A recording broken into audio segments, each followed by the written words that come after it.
Hello everyone, this is Pranjal and you are watching Pathshala Rishikesh. तो आज हम बात कर रहे हैं उत्तराखंड पुलिस एसआई मैथ्स का पेपर जो कि 2015 में हुआ था। किस तरह के क्वेश्चंस से इन पे तो बात कर ही रहे हैं, इन्हें तो हम देख ही रहे हैं। साथ के साथ क्या अप्रोच हो सकती थी इस पेपर को करने की, और क्या ऐसी चीजें थी जो आपको समझनी चाहिए थी, वो क्या कॉन्सेप्ट होने चाहिए जो आपको पेपर करते हुए ध्यान में रखने हैं। इन सब चीजों पे हम चर्चा करेंगे, इन सब चीजों पे हम बात करेंगे और क्वेश्चन करेंगे। तो पहला क्वेश्चन आपका वेट कर रहा है, वो कह रहा है कि मुझे उड़ा दो।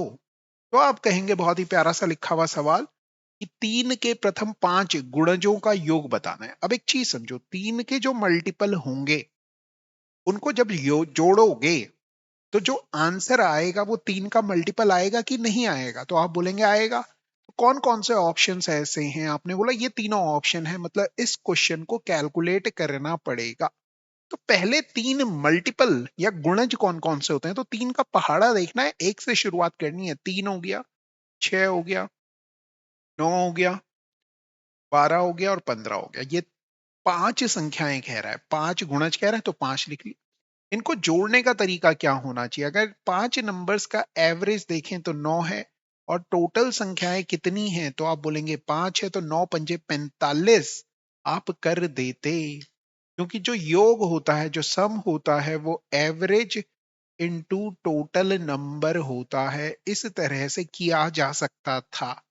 या फिर दूसरा तरीका ये होता, आप जोड़ के देख लेते भैया। 9 5 9 और 15 18 होता है, 6 और ये 18 होता है, 18 18 36, और 9 जोड़ लेते तो कितना ही आंसर आ जाता? तो आप कहेंगे 45 आंसर आ जाता। किसी भी तरीके से कीजिए, मगर ये सवाल उड़ाने वाला था और आपने उड़ा दिया है। ठीक है, अगला क्वेश्चन देखिए भैया। अगला क्वेश्चन बहुत ही प्यारा सा लिखा हुआ है, थोड़ा बड़ा सा क्वेश्चन लग रहा है, 3D मेंसुरेशन का है, शंकु पे आधारित है। इस बार उन्होंने शंकु सिलेबस में नहीं लिखा है, मगर फिर भी हम शंकु के क्वेश्चन कर रहे हैं, कर लेते हैं। देखिए क्या कह रहा है। एक शंकु की ऊंचाई दे रखी है, एक शंकु है। शंकु बोले तो कोण दिया हुआ है आपको इस तरह से, एक कोण दिया हुआ है। इसकी जो हाइट है वो दे रखी है 60 सेंटीमीटर हाइट है। और आपको कह रहा है कि इसके आधार से समांतर समतल द्वारा शीर्ष से एक छोटा सा शंकु काटा गया, मतलब यहां से एक शंकु काट लिया गया। इसका आधार और इसका आधार एक दूसरे के क्या है? समांतर हैं। तो आपने बोला ठीक है। अब आपसे पूछा जा रहा है, काटा गया जिसका आयतन, मतलब ये छोटे वाले शंकु का आयतन, अगर मैं इसे स्मॉल v से डिनोट करूं, आयतन मूल शंकु के आयतन से, और जो बड़ा वाला शंकु है उसका आयतन अगर मैं लिखूं, उसका 1/64 टाइम्स है। यही कह रहा है, वहां भाग है। आधार से ऊंचाई जिस पर खंड बना है क्या होगी? आधार से कितनी ऊंचाई पे ये कट किया गया, ये आपसे पूछा जा रहा है।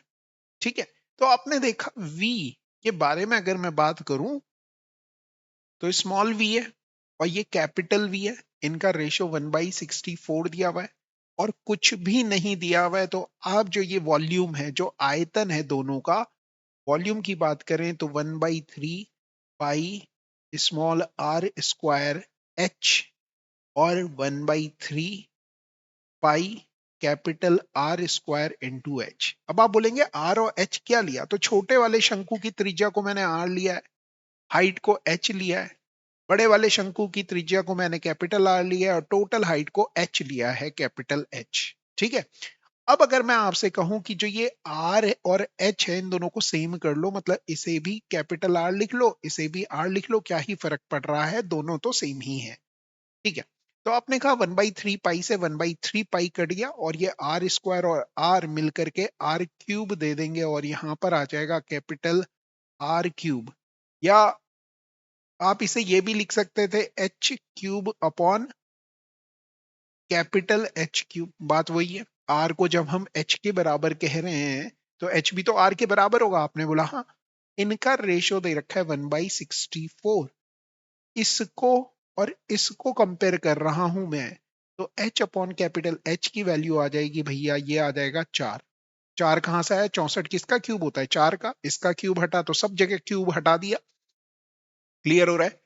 जो बड़ा वाला h है उसकी लेंथ आपको दे रखी है 60, तो h अपॉन 60 बराबर 1/4 और आपके पास h की वैल्यू आ गई 60/4। 4 से इसे काटोगे तो आ गया भैया 15। 15 आया स्मॉल h, मगर आपसे बोल रहा है कि ये आया है h, मतलब ये वाली जो लेंथ आई ये आई है 15। आपसे बोल रहा है आधार से कितनी दूरी पे काटा गया, ये वाली लेंथ पूछी जा रही है। तो आप कहेंगे 15, ये घटा लो टोटल 60 में से तो ये 45 आ जाएगा। 45 क्या ऑप्शन में है? मैंने कहा हाँ है। तो टिक कर लो और आगे बढ़ जाओ। आपने बोला ठीक है सर, समझ में आ गया। आगे बात समझ में। चलिए नेक्स्ट क्वेश्चन की तरफ चलते हैं, और नेक्स्ट क्वेश्चन ये रहा आपकी स्क्रीन पे। क्वेश्चन कह रहा है एक वृत्त की परिधि एक वर्ग के परिमाप के बराबर है। वृत्त की परिधि क्या होती है? तो आप बोलेंगे 2 पाई r होती है, और वर्ग क्या होता है? परिमाप 4a के बराबर होता है। ठीक है, तो उनके क्षेत्रफलों का अनुपात बताना है। उनके बोले तो वृत्त का क्षेत्रफल, वृत्त का क्षेत्रफल, और पहले वृत्त की बात की थी ना, तो वृत्त का क्षेत्रफल और वर्ग का क्षेत्रफल, वर्ग का क्षेत्रफल का रेशो बताना है। तो आपने बोला क्षेत्रफल जो होते हैं इनके वो होते हैं, वृत्त का क्षेत्रफल तो पाई आर स्क्वायर होता है, जबकि इसका जो होता है वो तो ए स्क्वायर होता है। तो हमें बेसिकली आर और ए का स्क्वायर चाहिए जो हम यहाँ पे पुट कर सकें। तो आपने बोला हाँ ठीक है। तो हम यहाँ से देखते हैं कि आर अपॉन ए निकालने की कोशिशें की मैंने, तो 4/2 पाई आया।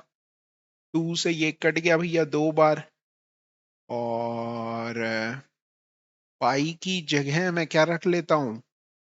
यही रख लेता हूँ, यही वैल्यू यहाँ लेके जाता हूँ। आर की वैल्यू आ गई, आर अपॉन ए की वैल्यू आ गई 2/पाई। यही वैल्यू मैं यहाँ पुट कर रहा हूं।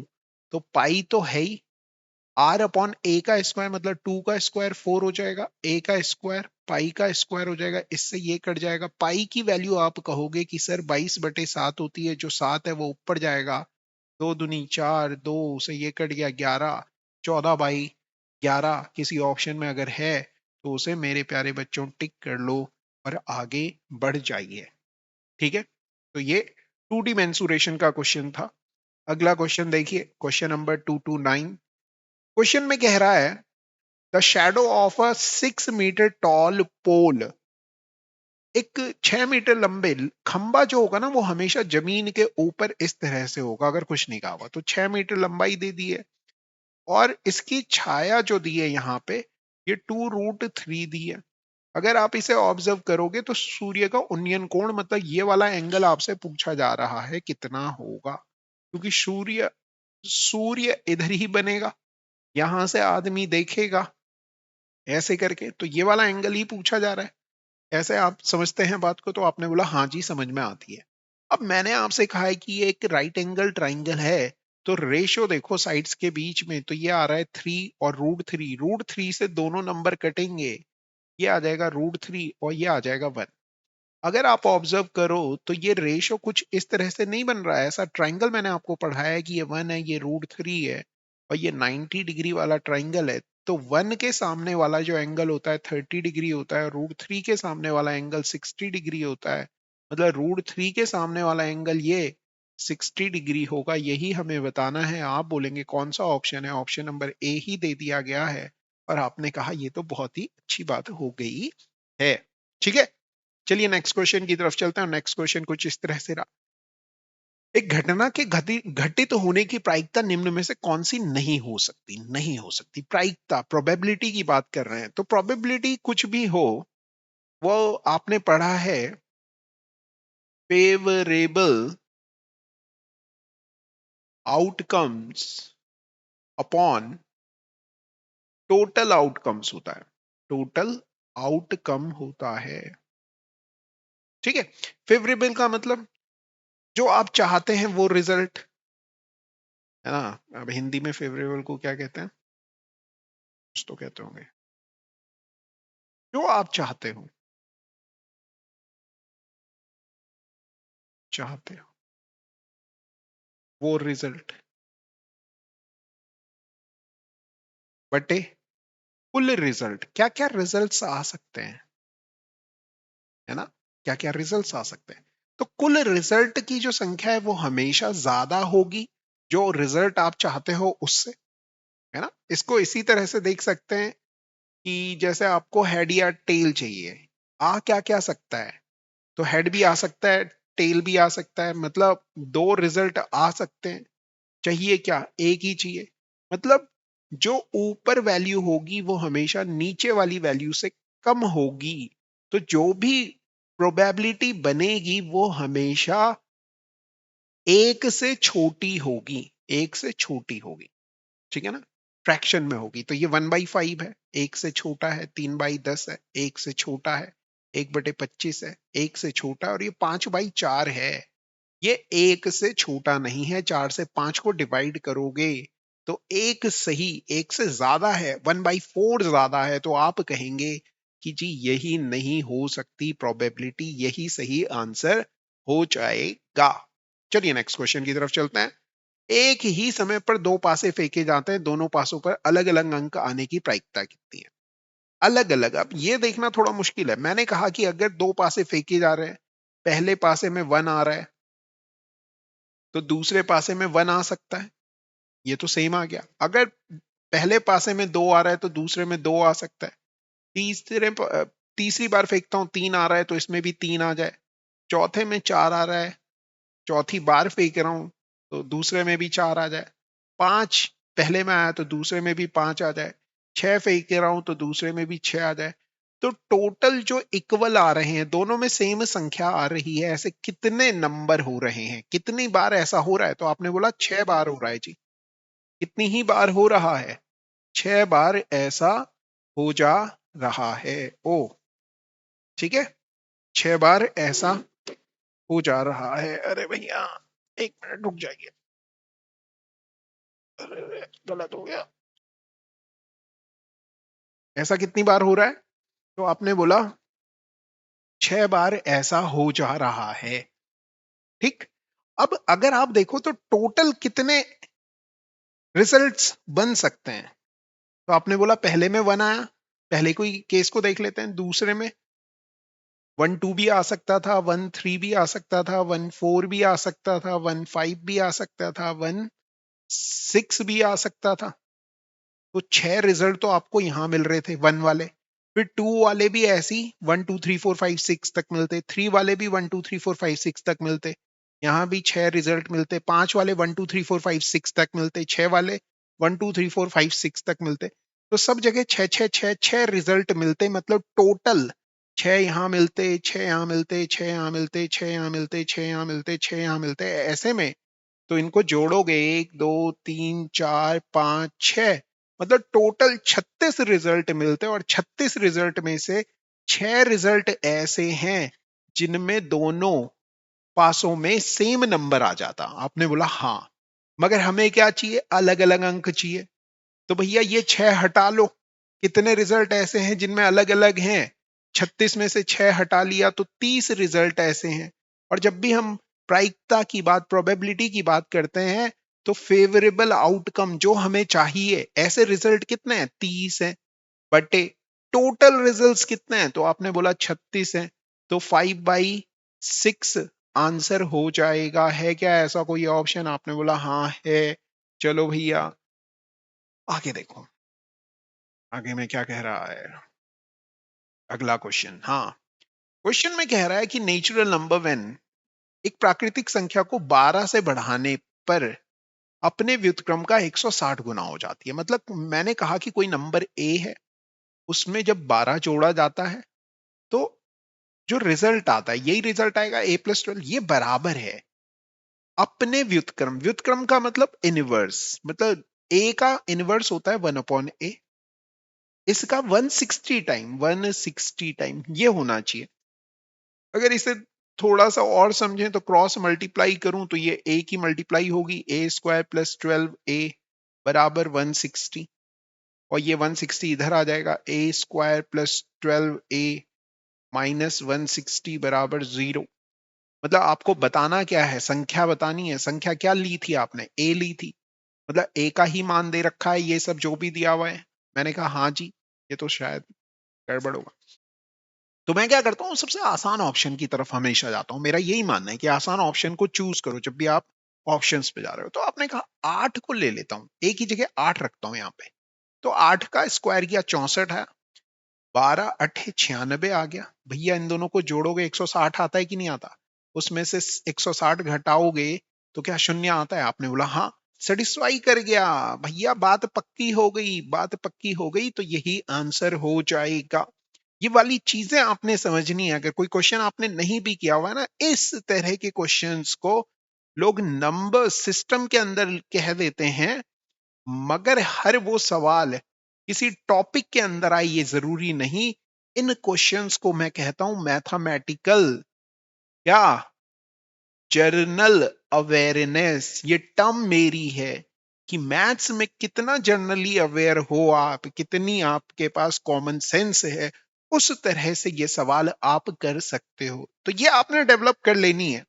नेक्स्ट क्वेश्चन देखिए भैया, 100 और 200 के बीच आने वाले पूर्णांकों जो 9 के द्वारा विभाज्य है का योग होगा। एक क्वेश्चन अभी अभी हमने किया, उसमें वो 5 या 3 कुछ कह रहा था। अब जो 9 के मल्टीपल हैं, तो पहला 100 के पास जो मल्टीपल आएगा वो आएगा 108। ऐसे ही चलते जाओगे, मन तो करेगा सारे लिखो और उनको जोड़ लो, 198 लास्ट है। मगर एक चीज देखो, ये 9 का मल्टीपल है, बीच में जितने नंबर आएंगे सब 9 के मल्टीपल होंगे कि नहीं होंगे? आप बोलेंगे बिल्कुल होंगे सर, बिल्कुल होंगे। तो आपने क्या चेक करना है कि कौन सा ऑप्शन 9 से पूरा पूरा डिवाइड हो रहा है, क्योंकि इनका जब योग करेंगे, शेर के जितने भी बच्चे होंगे वो सब क्या ही होंगे? आप कहेंगे शेर होंगे। और गाय के जितने भी बच्चे होंगे वो क्या होंगे?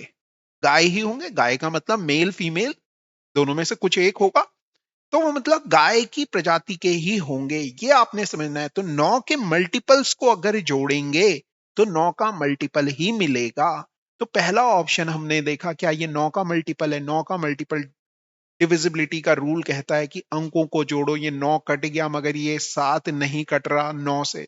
यहां देखोगे 8 और 1 9 कट गया, और 6 और 2 8 नहीं कटता 9 से। 8 और 1 9 कट गया, 6 और 3 9 कट गया। ये पहली संख्या मिली जो 9 से पूरी पूरी डिवाइड हो जाती है। 8 और 1 9 और 6 और 4 10, ये नहीं कट रहा है। तो हमें सीधे सीधे समझ में आ रहा है कि हमें जोड़ने की जरूरत नहीं है। हमें सीधे सीधे दिख रहा है कि 1683 वह संख्या है जो 9 का मल्टीपल है। ऐसे क्वेश्चन दे देता है एग्जाम में, और आप क्या करते हो? इन क्वेश्चन को सॉल्व कर रहे होते हो। अब आप ये बोल सकते हैं कि अगर हमें नहीं देता, सारे के सारे ऑप्शन 9 के मल्टीपल दे देता, तो कैसे करते? भैया एक बात बताओ, अब जो अगला नंबर आएगा इसमें 9 जोड़ के आएगा कि नहीं आएगा? आपने बोला हाँ, 117। अगला नंबर आएगा इसमें 9 जोड़ के आएगा कि नहीं आएगा? आपने बोला हाँ, 126। तो इन सब के बीच का डिफरेंस 9 चल रहा है। मैंने कहा, आपने कहा हाँ हाँ हाँ। तो इस तरह की सीरीज जिसमें सबका अंतर बराबर हो, सम योग का फॉर्मूला होता है first number plus last number upon 2। तो फर्स्ट नंबर आपको पता है 108 है, लास्ट नंबर आपको पता है 198 है। अब टोटल कितनी संख्याएं आएंगी? टोटल कितनी संख्याएं आएंगी? तो आप क्या कर सकते हो? 100 से 200 के बीच में कह रहा है, तो पहले तो 100 को 9 से भाग कर लो भैया। 9 में 81, 11 11 संख्याएं आ रही। और 200 को भी 9 से डिवाइड करोगे तो 9 दूनी 18, 2 9 दूनी 18, 22 यहां आ रही है। मतलब ये जो 200 को डिवाइड किया ना, तो यहां से मिल रहा है हमें 1 से लेके 200 तक 22 ऐसी संख्याएं हैं जो 9 से डिवाइड हो रही हैं। 1 से लेके 100 तक ऐसी 11 संख्याएं हैं जो 9 से डिवाइड हो रही हैं। तो टोटल जो संख्याएं 100 से 200 के बीच में है, 22 में से 11 घटा लो तो आप कहेंगे 11 होंगी। मतलब यहाँ पे नंबर आएंगे कि कितनी संख्याएं हैं ऐसी। तो आप कहेंगे फर्स्ट नंबर हो गया 108, लास्ट नंबर हो गया 198 प्लस अपॉन 2, और इसे गुणा कर लेंगे 11 से। तो भैया जो भी होगा वो आंसर आ जाएगा। ठीक है, तो मैं ऐड करके नहीं देख रहा हूँ, ऐड करके आपने देखना क्या यही आंसर है या कैलकुलेशन में मिस्टेक हो रही है। कमेंट जरूर कीजिएगा। अगला क्वेश्चन देखिए भाई, एक रेलगाड़ी है, 63 किलोमीटर की दूरी चल देती है रेलगाड़ी। रेलगाड़ी का काम क्या है? चलना। कितना किलोमीटर चल रही है? आपने बोला 63 किलोमीटर चल रही है, एक निश्चित औसत गति से तय करती है। ठीक है जी, चलने दो। फिर क्या हो रहा है? और 72 किलोमीटर की दूरी भी चलती है आगे जाके। 63 चलने के बाद दिल नहीं भरा, 72 किलोमीटर और गई, और मूल गति से 6 किलोमीटर प्रति घंटे की गति से गई। मतलब पहले अगर ये एस किलोमीटर की स्पीड से चल रही थी और 63 ही किलोमीटर गई, तो बाद में ये कह रहा है कि 72 किलोमीटर जो डिस्टेंस है उसे इसने एस प्लस 6 किलोमीटर पर आर की स्पीड से ट्रेवल किया। तो ऊपर आपको डिस्टेंस दी हुई है, नीचे आपको स्पीड दी हुई है, और आपको आगे जाके कुल यात्रा में 3 घंटे का समय लगा। मतलब यहां जो समय लगा प्लस यहां जो समय लगा, उसका मान जोड़ करके 3 के बराबर करोगे या नहीं करोगे, ऐसा कह रहा है सवाल में। आपने कहा बिल्कुल कह रहा है। तो अगर आप ऑब्जर्व करोगे तो 63 को 63 को अगर एस से डिवाइड करो, दूरी बटे चाल समय देता है, तो इसका समय निकला प्लस इसका भी समय निकाल दिया, और दोनों के समय को अगर जोड़ दोगे तो वो कुल 3 घंटे के बराबर होगा। अब आपने कहा कि एस का मान निकालना है। एस क्या है भैया? मूल औसत गति है। आपने ऐसा कोई नंबर सोचना है जो कुछ तो 63 को काटे। 22 में कुछ ऐसा है जो 63 को काटे? 22 में 2 है और 11 है, दोनों ही 63 को नहीं काट पाते। तो इसे चेक मत करो, इससे दूरी बनाओ। 32 को देखा, 32 में तो दो ही दो है, वो 63 के किसी को भी नहीं काट पाएगा। काटना इंपॉर्टेंट है। फिर 42 पे आए, 42 में आपको दिखा कि अगर एस की जगह 42 रखते, 42 रख देते, और यहां पर भी एस की जगह 42 रखते, तो 42 और 6 48 हो जाता। और करके देखते हैं, चेक करके देख रहा हूं मैं कि 42 अगर मैंने रखा तो 6, सॉरी 7 9 63 और 7 6 42। यहां देखता हूं 24 दूनी 48 और 24 3 72, ये भी कट जाता है 3 से। 3 दूनी 6 और 3 3 9, तो यहां आ रहा है 3/2 और 3/2। भैया 3/2 प्लस 3/2 जोड़ोगे तो कितना ही होता है? आपने बोला 6/2 होता है, जिसका मतलब 3 होता है। तो यही तो कहा जा रहा था। तो आपने क्रॉस चेक किया कि 42 किलोमीटर प्रति घंटा बिल्कुल सही है। 42 किलोमीटर प्रति घंटा बिल्कुल सही है। इस तरह से आप सवाल को कर सकते हैं। समझ में आ रही है बात आपको? तो आपने कहा कि आप इस तरह से कर सकते हैं। ठीक है जी। कोई सूचना आई है, उत्तराखंड पुलिस सूचना आई है, और यहाँ पर जो मेल कैंडिडेट्स हैं उनके बारे में कहा है कि सारे का आयोजन किया गया, जिसमें निम्नलिखित सफल घोषित हुए। तो भैया जो घोषित हुए हैं किसमें? शारीरिक अहर्ता परीक्षा में जो बच्चे हुए हैं उनकी भी नोटिफिकेशन आ गई है। तो ये लिस्ट भी आप जाके जरूर देख लीजिएगा। अरे नहीं, हाँ हाँ हाँ, बिल्कुल बिल्कुल ठीक है। रोल नंबर दिए हुए हैं और किस पोस्ट के लिए उन्होंने फिजिकल क्लियर किया है उसकी लिस्ट आ गई है। कि कितने बच्चे हैं ये तो नहीं बताया, मगर इन्होंने शायद यहाँ ऊपर नीचे दिया हुआ होगा। चलो ठीक है यार, ये तो आता रहता है। हमें तो फिजिकल हो गया हमारा, और अब हम क्या कर रहे हैं? रिटर्न पे फोकस कर रहे हैं। तब तक देख रहे हो आ जाती हैं चीजें ऐसी ऐसी बीच बीच में। तो आंसर आ गया। नेक्स्ट क्वेश्चन देखो भैया। दो लगातार विषम धनात्मक पूर्णांकों को बताइए जिनके वर्गों का योग कितना है? 290 है। धनात्मक पूर्णांकों को लगातार विषम, विषम का मतलब ऑड नंबर होने चाहिए। तो आपने बोला लगातार का मतलब 11 के बाद क्या आना चाहिए था? 13। तो ये तो बाहर हो गया। 13 के बाद कितना आना चाहिए था? 15 आना चाहिए था, ये भी बाहर हो गया।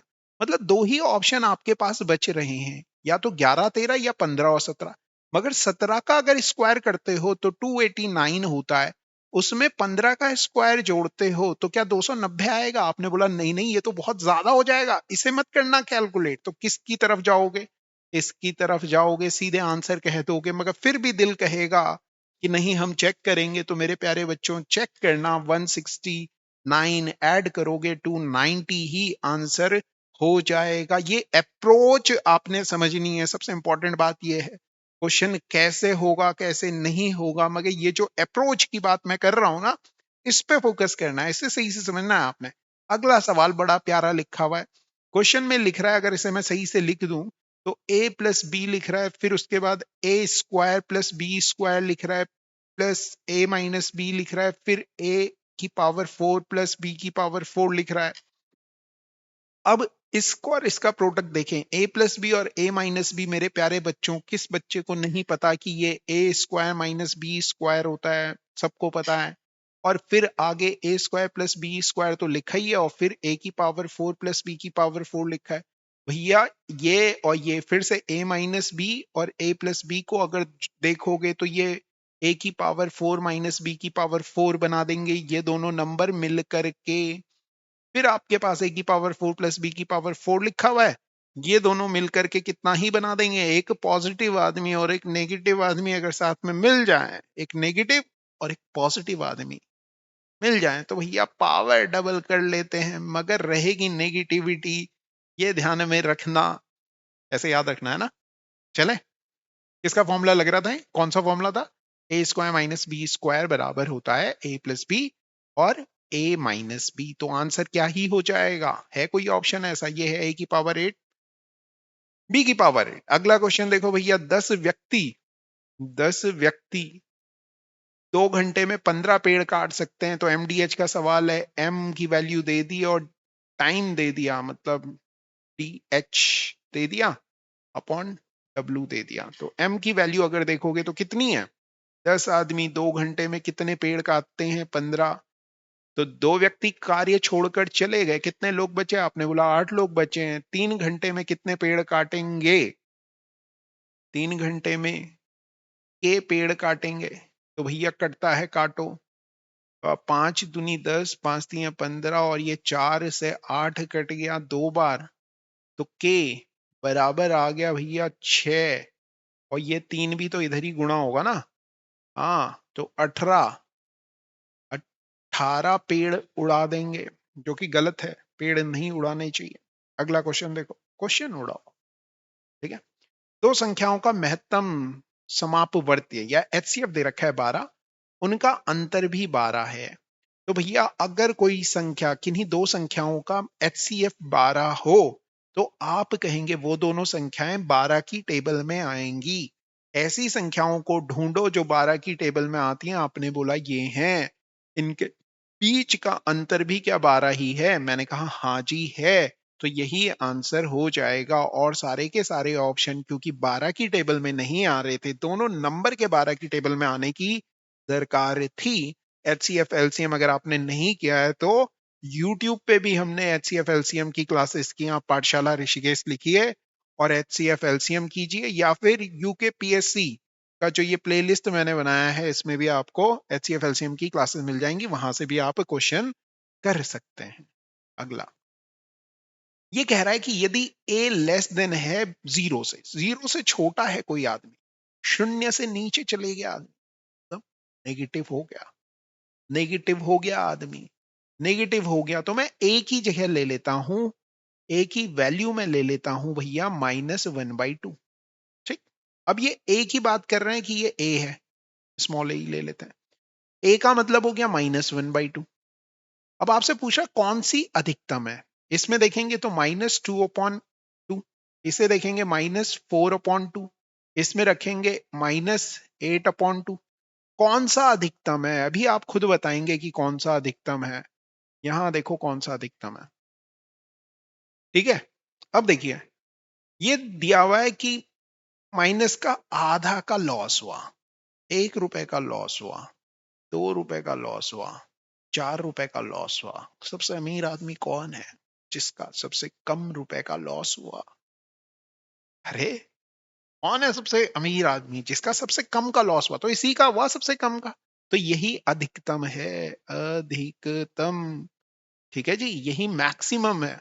इस चीज का ध्यान रखना है कि नेगेटिव में चीजें किस तरह से बदलती हैं।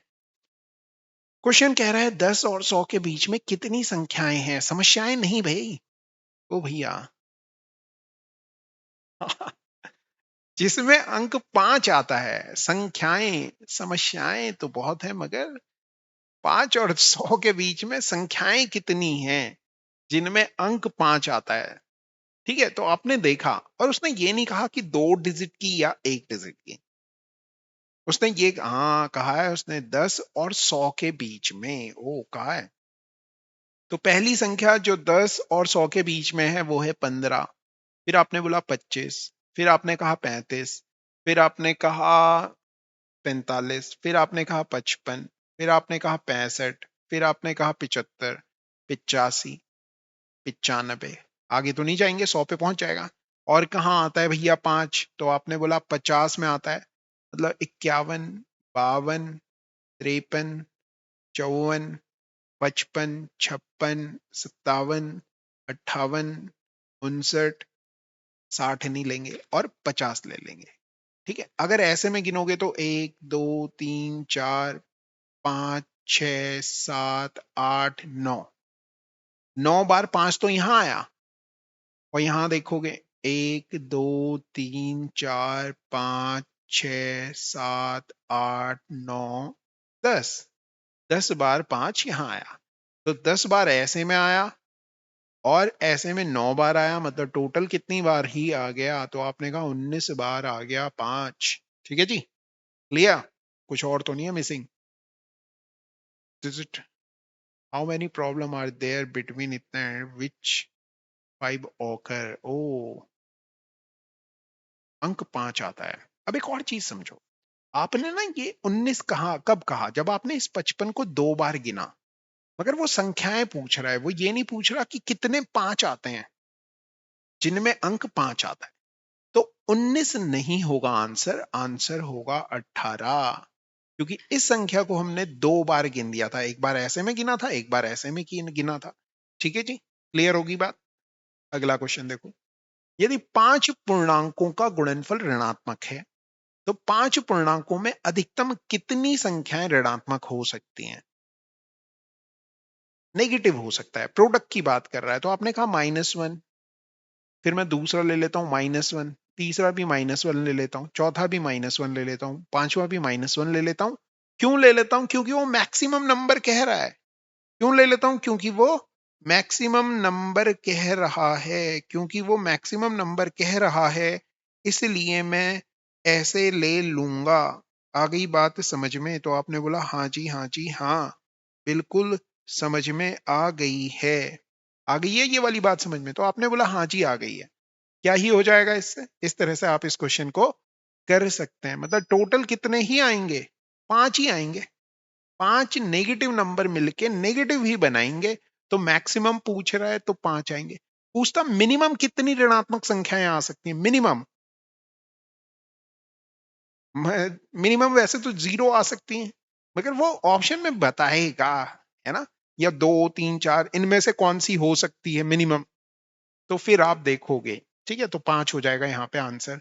अगला क्वेश्चन दिया हुआ है, दिए गए पूर्णांकों में से किसके सबसे अधिक भाज्य हैं, मतलब डिविजर्स हैं? किसके सबसे ज्यादा डिविजन है, मतलब किस नंबर को ज्यादा से ज्यादा नंबर डिवाइड करते हैं?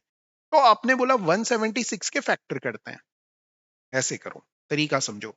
2 अठे 16, 2 अठे 16, 2 चौकू 8, 2 चौकू 8, 2 दूनी 4, 2 दूनी 4, 2 11 बार, और फिर 11 एक बार। अगर इसे लिखूंगा मैं तो 2 की पावर 4 इंटू 11 की पावर 1 लिखूंगा।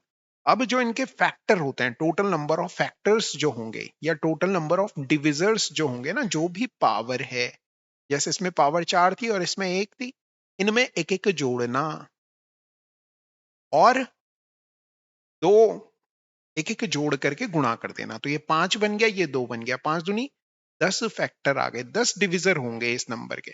ठीक है जी, इस वाले के करते हैं 182 के, 2 से कर रहे हैं भैया, 2 9 में 18, 2 एकम 2, 7 से कर रहे हैं 13 बार, 13 से कर रहे हैं 1 बार। इनके फैक्टर देखोगे तो 2 की पावर 1 है, 7 की पावर 1 है और 13 की पावर 1 है। सब जो भी फैक्टर्स हैं उनमें एक एक जोड़ के गुणा करनी है। तो 1 + 1 गुणा गए 1 + 1 गुणा गए 1 + 1, मतलब ये 2 है, 2 दूनी 4 दूनी 8, 8 टोटल नंबर ऑफ डिविजर्स आएंगे इसके। फिर 99 के फैक्टर किए भैया, किससे होते हैं? 3 से होते हैं, 3 × 3 = 9, 3 × 3 = 9, 3 एकम 3, 3 एकम 3, 11 से किया 1 बार। तो ये आ गया 3 की पावर 2 गुणा गए 11 की पावर 1। जो भी पावर है उसमें एक एक जोड़ करके ऐड करना है। तो 2 + 1, और यहाँ पे देखोगे 1 + 1, तो ये आ गया 3 और ये आ गया 2। 3 और 2 की गुणा करोगे तो 6 ही आ गए। 101 के फैक्टर करोगे तो 101 केवल 101 से ही डिवाइड होता है और किसी नंबर से डिवाइड नहीं होता है। ठीक है, तो आप क्या करेंगे, 101 की पावर 1 बोले तो 1 + 1 बोले तो 2 ही फैक्टर होंगे। पूछ रहा है सबसे अधिक भाजक किसके हैं, तो आप कहते 176 के हैं। पूछता कि सबसे कम भाजक किसके हैं, तो आंसर होता 101। तो ये क्वेश्चन ऑप्शंस बेस्ड होते हैं कि ऑप्शंस को आपने एनालाइज करना है। ठीक है, चलिए अगला क्वेश्चन देखिए। 1 से 1000 के बीच 5 से विभाज्य होने वाली प्राकृतिक संख्याओं की संख्या कितनी है। ये बीच में कह रहा है, मतलब 1 से लेके 1000 तक। ठीक, तो मैंने अभी अभी बताया था 5 से डिवाइड कर लो, या 5 से डिवाइड करोगे 5 दूनी 10, 00 आ गया। मगर ये बीच में नहीं आई, क्योंकि ये 1000 जो है ना, ये पूरा पूरा 5 से डिवाइड हो जाता है। इस 1000 को नहीं लेना है, इस 1000 को नहीं लेना है। ठीक है, इस 1000 को नहीं लेना है। इस 1000 को अगर नहीं लेना है तो क्या करोगे, तो आप कहेंगे कि सर जी हम एक कम कर लेंगे, तो कितनी ही संख्याएं आ जाएंगी, 199 संख्याएं आ जाएंगी। ठीक है जी, क्लियर हो गया। अगर वो कहता इसी क्वेश्चन में, what is the number of natural number from 1 to 1000 that are divisible by 5, या कहता 1 से 100 तक, बीच में नहीं कहता, 1 से 100 तक बीच नहीं कहता, 5 से विभाज्य होने वाली प्राकृतिक संख्याएं कितनी है, तो आपका आंसर होता 200। ठीक है, चलो भैया अगला क्वेश्चन देखो। क्वेश्चन बहुत ही प्यारा सा लिखा हुआ है, कह रहा है कि x + y का होल स्क्वायर दे दिया आपको 100, और x - y का होल स्क्वायर आपको दे दिया भैया 16। तो आप कहेंगे x + y कितना आ गया, x + y कितना ही आ गया है। अगर आप इसे समझें तो ये आ गई है वैल्यू 10, और x - y की वैल्यू अगर देखें तो कितनी आ गई है, तो आप कहेंगे 4 आ गई है। कितनी आ गई है, 4 आ गई है। तो आप क्या करेंगे मेरे प्यारे बच्चों, इन्हें आपको एक्स वाई बताना है तो एक बार जोड़ लो, तो वाई वाई कट जाएगा, 2x बराबर आ गया 14, x बराबर आ गया 7, x 7 है तो y कितना ही होगा, तो आप बोलेंगे 3 होगा, और 7 और 3 की गुणा करोगे तो कितना ही आंसर आ जाएगा। आप कहेंगे सर जी 21, सीधे सीधे आंसर आ जाना है, 21 आंसर आ जाएगा। ठीक है, अगला क्वेश्चन देखो भैया क्या ही कह रहा है। एक धनराशि को चक्रवृद्धि ब्याज में, मतलब मेरे पास p रुपए थे, चक्रवृद्धि ब्याज में मैंने 3 साल के लिए इसे इन्वेस्ट किए, और ये कितने हो गए, आपने बोला 800 रुपए हो गए। अब मैं 1 साल के लिए और इन्वेस्ट कर देता हूं, मतलब कितने साल हो गए, 4 साल हो गए। अब ये रुपए कितने हो जा रहे हैं मेरे, 840 हो जा रहे हैं, यही हो रहा है क्वेश्चन में। मगर अगर आप 800 रुपए सो देखो तो 3 साल में हो गए थे, यही कह रहा है 4 साल में इतने हो जाते हैं। ब्याज की दर प्रतिवर्ष क्या है, तो आपने बोला ये 40 बढ़ रहा है, और चक्रवृद्धि ब्याज किस पे लगता है, अमाउंट पे ही लग जाता है। मतलब 800 रुपए पे ये 40 रुपए का ब्याज मिल रहा है, तो ये कितना प्रतिशत हो गया, सीधे सीधे कैलकुलेट करोगे, 8 पंजे 40, तो आप कहेंगे 5% आंसर हो जाएगा। चलिए नेक्स्ट क्वेश्चन की तरफ देखते हैं। अब इसमें कह रहा है 7/9, 9/11, आपको फ्रैक्शन भिन्न को देखना है, कौन सा बड़ा है कौन सा छोटा है। ठीक है, तो करने का आसान तरीका, इसकी इसमें करो गुणा, इसकी इसमें करो। भाई 11 सत्ते कितना होता है, आपने बोला 77 होता है। 9 नवे कितना होता है, 81 होता है। कौन सा बड़ा है, आपने बोला 81। जो बड़ा है उसकी तरफ मुंह खोल दो, ओ इतना बड़ा है, देख रहा है ना बड़ा। ठीक है, फिर किसको देखना है, 9/11 और 11/13, इसकी गुणा इसमें की। 13 नवे कितना होता है, 117 होता है। 11 11 की कितना होता है, 121 होता है। इन दोनों में कौन सा है बड़ा है, तो आपने बोला ये वाला बड़ा है, 121 बड़ा है। तो भैया आपको साफ साफ दिख रहा है कि पहला ही ऑप्शन सही हो जा रहा है, तो कुछ और चेक करने की जरूरत नहीं हुई। तो ये तरीका आप अप्लाई कर सकते थे। इसे याद रखना कि इस तरह के क्वेश्चन आपके एग्जाम में तो पूछे जाते हैं। ये क्वेश्चन क्या है, पहले तो क्वेश्चन समझ लेते हैं। ये लिखा हुआ 4a माइनस बी का स्क्वायर माइनस 9b माइनस सी का होल स्क्वायर। अब इसमें गलती ये मत करना, इसके फैक्टर करने हैं भैया। फैक्टर मतलब गुणनखंड करने हैं, गुणनखंड करने हैं। अब बताओ, इन्होंने हिंदी में ये लिखा हुआ फैक्टर्स करना है। तो अगर आप हिंदी मीडियम के छात्र हैं, हिंदी माध्यम के छात्र हैं, तो बेटा थोड़ा बहुत इंग्लिश देख लिया करो, नहीं तो कोड का सहारा लेना पड़ सकता है। ये थोड़ा गलत तो है वैसे, मगर क्या करें, सच्चाई यही है। चलो देखो इस क्वेश्चन में क्या कह रहे हैं। हाँ, तो इस क्वेश्चन को अगर आप ऑब्जर्व करेंगे तो आपको दिखेगा कि इस 4 को भी मैं अगर 2 ऐसे लिख लूं, a माइनस बी लिख लूं, तो इस पूरे को मैं स्क्वायर लिख सकता हूं। आप बोलेंगे हाँ। और इसको अगर मैं 3 लिख दूं, b माइनस सी का पूरे का होल स्क्वायर लिख दूं तो कोई दिक्कत? आपने बोला नहीं, आपने 9 को 3 लिख दिया और पूरे का स्क्वायर कर रहे हैं तो कोई दिक्कत नहीं। अब अगर आप ऑब्जर्व करो तो ये पूरा a स्क्वायर है, ये पूरा बी स्क्वायर है। ए स्क्वायर माइनस बी स्क्वायर का फॉर्मूला क्या होता है भैया? ए स्क्वायर माइनस बी स्क्वायर का फॉर्मूला मेरे प्यारे बच्चों क्या होता है? तो आप कहेंगे ए माइनस बी, ए प्लस बी और ए माइनस बी होता है। तो ए की जगह पूरे की ये है, बी की जगह पूरे की है, तो वैल्यू पुट कर रहा हूं। पहले ए प्लस बी निकाल रहा हूं, तो 2a माइनस बी प्लस ये पूरी वैल्यू 3b माइनस सी। ये तो हो गई भैया a प्लस बी की वैल्यू। फिर मैं a माइनस बी लिख रहा हूं माइनस 3b माइनस सी लिख रहा हूं। आ गई बात समझ में? तो यहां पे देखा तो 2a minus 2b plus 3b minus 3c ये आ गया है। तो आपने बोला हाँ आ गया है। यहां देखोगे तो 2a minus 2b minus 3b plus 3c हो गया है। आपने बोला हाँ जी हो गया है। तो 2a तो ठीक है, कोई और नहीं है। तो यहां देखोगे 2a माइनस 2b में से 3b घटेगा तो प्लस का b आएगा और माइनस का 3c है। यहां ऑब्जर्व करोगे तो माइनस 2b और माइनस 3b मिलके 2a माइनस 5b दे देगा और प्लस 3c है। तो आप बोलेंगे हाँ जी ये भी है। अब ऐसा कोई ऑप्शन अगर आपको दिख रहा है 2a plus B minus 3c, तो ये पहले ऑप्शन और दूसरे ऑप्शन में तो ठीक है, और सब ऑप्शन गलत हो गए, सी और डी बाहर कर दिया। और बाद वाला 2a minus 5b plus 3c, तो केवल केवल दूसरा ऑप्शन सही है। तो ये एलजेब्रा का सवाल कहना है, एलजेब्रा का सवाल कह लो, नहीं कहना है मत कहो, मगर ये सवाल इस तरह से होना।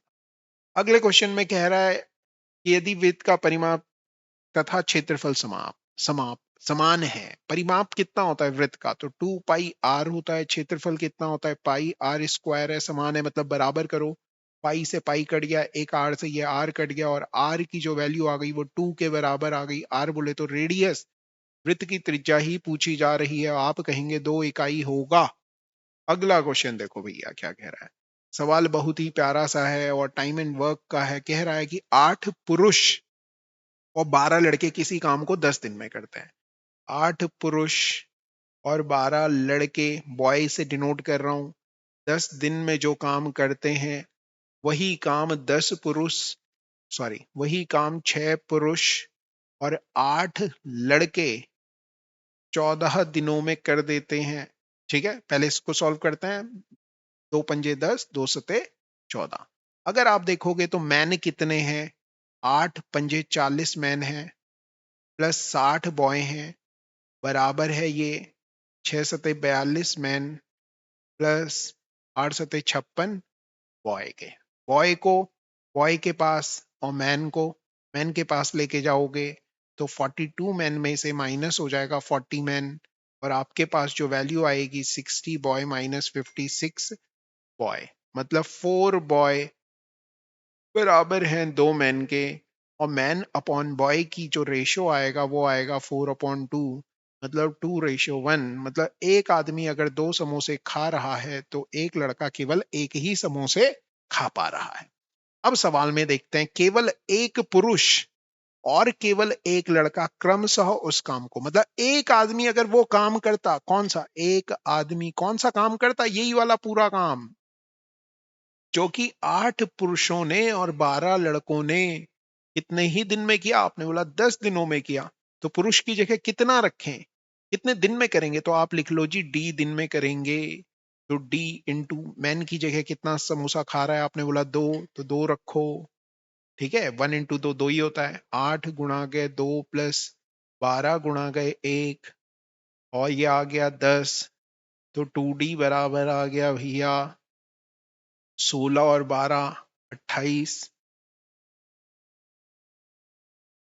28, अरे रे रे, 28, 280, 2 से इसको काट लिया तो डी की वैल्यू आ गई 140।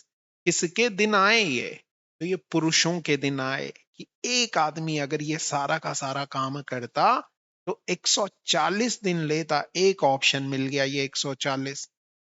ऐसे ही आपने किसकी वैल्यू रखनी है कि एक बॉय डी दिन में 8 पुरुष और 12, अरे नहीं, यहां से भी, हाँ ऐसे भी यहां पे भी रख सकते थे कि कर लेना, अब आगे का क्वेश्चन है ना, अब तो यही आंसर हो गया, तो ये वाला चेक करना कि सही आ रहा है नहीं आ रहा है।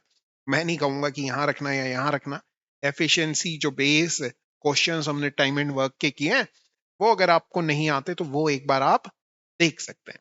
अगला सवाल बहुत ही प्यारा और लास्ट क्वेश्चन होगा ये आज का। क्वेश्चन में कह रहा है कि इनमें से किसका मान शून्य है। 30 को शून्य से डिवाइड कर रहे हैं, शून्य को 30 से डिवाइड कर रहे हैं, और शून्य को शून्य से डिवाइड कर रहे हैं, और चौथा ऑप्शन कह रहा है नन ऑफ दीज। भाई मेरे पास शून्य समोसे हैं और मैं कितने लोगों में बांट रहा हूं, 30 बच्चों में बांट रहा हूं, तो बांट सकता हूं। आप बोलोगे हाँ मास्टर, हर बच्चे को कुछ नहीं दो, मतलब शून्य शून्य शून्य शून्य शून्य समोसे दे दो, हर बच्चे में बट जाएगा शून्य। तो यही सही आंसर है, किसका मान शून्य होगा, इसी का मान शून्य होगा। 30 समोसे हैं और 0 लोगों में बांट रहे हैं, तो ये मिसबिहेव करता है। 0 से 30 को डिवाइड करके देख लो, 0 1 जा 0, 30 आ गया, बट नहीं पा रहा है, 1 आ गया, फिर 2 जा 0, 30 फिर से आ जा रहा है, 3 जा 0, फिर से 30 आ जा रहा है, 4 जा, मतलब ये नॉट डिफाइंड है, और ये भी नॉट डिफाइंड है ऐसे ही।